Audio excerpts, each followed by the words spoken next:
Hey everyone, welcome back to the Chinese Sayings Podcast. Laszlo Montgomery here, once again with yet another good one for you. This Chinese saying is a very excellent pedigree, coming from no less a source than the Shi itself, the records of the grand historian. Sima Qian's magnum opus and monument to his father, Sima Tan. Today we will look at the story behind Míng狗. As usual, the story came from ancient times, 4 characters, 4 syllables, thrown together with no apparent meaning. I'd say this one's about as typical a Chengyu as you could get. Míng狗. Here's the molecular breakdown. A Ji, that's a chicken or a rooster. Míng, that's the sound or a cry from an animal, a bird, an insect. Míng means the rooster's crow. And a go is a dog. And dao, that means robber, thief, or means to steal something. So, Míng狗, rooster, call, dog, thief. That doesn't make much sense.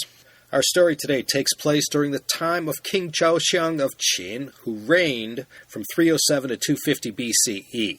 He was the great-grandfather of Qin Shi Huang, the first emperor in Chinese history. Qin Shi Huang will declare himself emperor 30 years after the passing of this King Zhaoxiang. So this story, like so many Chengyu, was rooted in the Warring States period that took place during the second half of the Eastern Zhou. It was a bloody period, and underneath the Yellow River Valley from Shanxi to Shandong are buried relics left over from the battlefields of that era. The Qin state, if you recall from those China History podcast episodes 157-158, was by the time of this King Zhaoxiang about to take the fight to the neighboring kingdoms, of which there were 6 major ones left. So this king was always on the lookout for men of talent that he could entice to come to Qin and become part of what was possibly shaping up to be the winning team. And one such man who caught the king's eye was from the state of Qi. Anyone familiar with Shandong province knows Shandong is the land of Qi and Lu. Qi, Lu, Liangguo. Confucius came from the state of Lu. And from this state of Qi came a famous nobleman named Lord Mengchang. Mengchang Jun. He was singled out as one of the 4 most powerful aristocrats of the Warring States period. So he was rather well known by all the leaders of the kingdoms and was a right-hand man to the king of Qi. And if you ask anyone already familiar with Mengchang Jun, they'll tell you this guy had a hell of an entourage.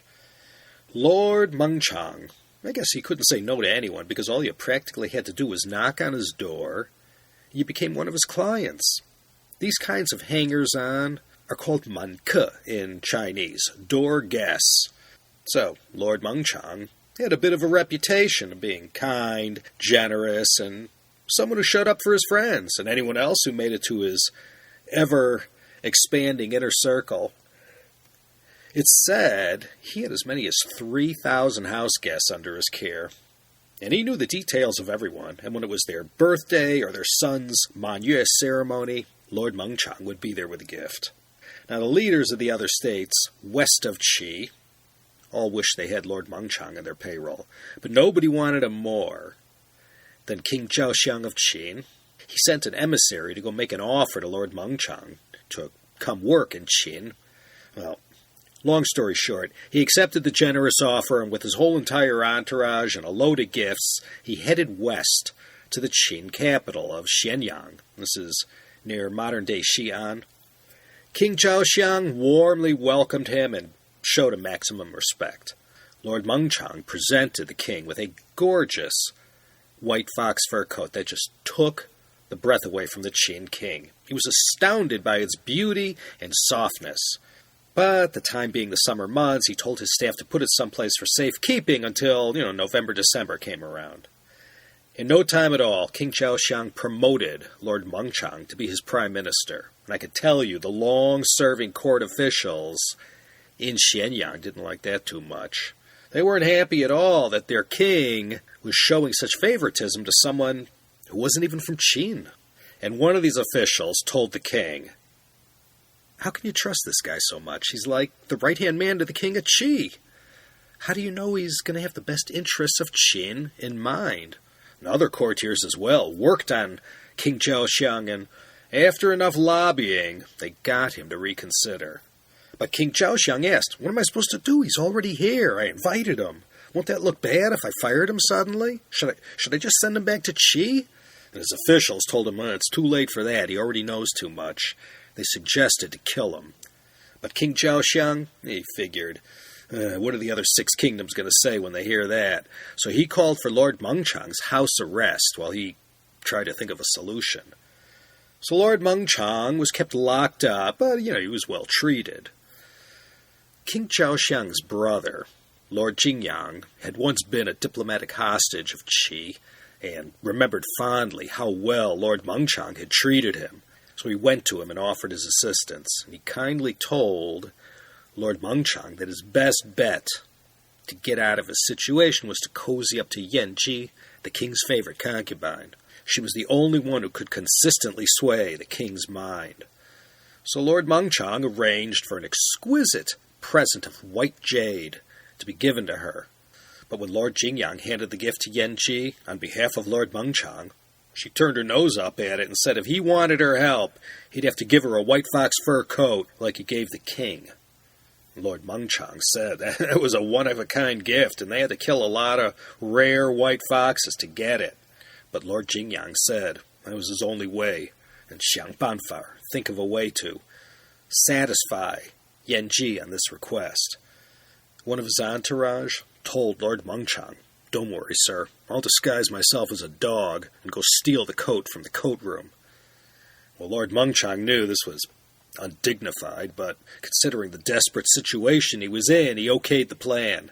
And that night, this person disguised himself as a big dog and snuck in through a hole into the room and retrieved the white fox fur coat. It was duly presented to Yanji, and she pulled through on her end of the bargain, convincing the king, at his most vulnerable, after a drinking session, to allow Lord Mengchang to return to Qi, and he agreed, and all the permits, papers, and documents were arranged for Lord Mengchang's safe passage back to Qi. But like Ramses II, who came to his senses after freeing the Hebrews, King Zhaoxiang had second thoughts about letting Lord Mengchang go, and ordered his soldiers to go bring him back. But just before Lord Mengchang passed through Sanmenxia in Henan, right on the Yellow River, he came to the Hangu Pass, still there today, and having arrived too late in the evening, he found the city gates closed for the night. Now, Qin rules called for the gate only to be opened after the roosters let out their first cock-a-doodle-doos. Another member of the entourage stepped forward and began doing just that, imitating a rooster's call. Must have been pretty good, because all the roosters in the area started doing what came natural, and they were all crowing like crazy. And then the gatekeeper looked at his watch and said, "Geez, morning already?" So he opened the gates, and Lord Mengchang and his whole entourage passed through safely and made a beeline for Shandong province. By the time the Qin soldiers arrived at the Hangu Gate, there was already too great a distance between them and Lord Mengchang, so they gave up and turned back. Lord Mengchang breathed a sigh of relief and said that on this occasion he escaped from the tiger's mouth by way of Míng,狗盗, the call of the rooster and a dog thief. And ever since then, someone who resorts to sneaky means of getting something done is described as 鸡鸣狗盗. People, usually those without much, if any, talent, who resort to various kinds of tricks and who cheat to get what they want, are also said to be 鸡鸣狗盗. So, someone who isn't too clever and can't solve problems using their wits and who must resort to dirty tricks are often described with this Chengyu, 鸡鸣狗盗. So, that is our Chengyu for this time. On behalf of Joe Wei at our Chengyu Research Center, providing some turbo power to our production department, this is Laszlo Montgomery beseeching you to visit teacup.media if you're so inclined. China History Podcast, China Vintage Hour, this Chinese Sayings Podcast, all available for you. Go check it out. Thanks, everyone. Think about joining me next week, would you, for another fine episode of the Chinese Sayings Podcast.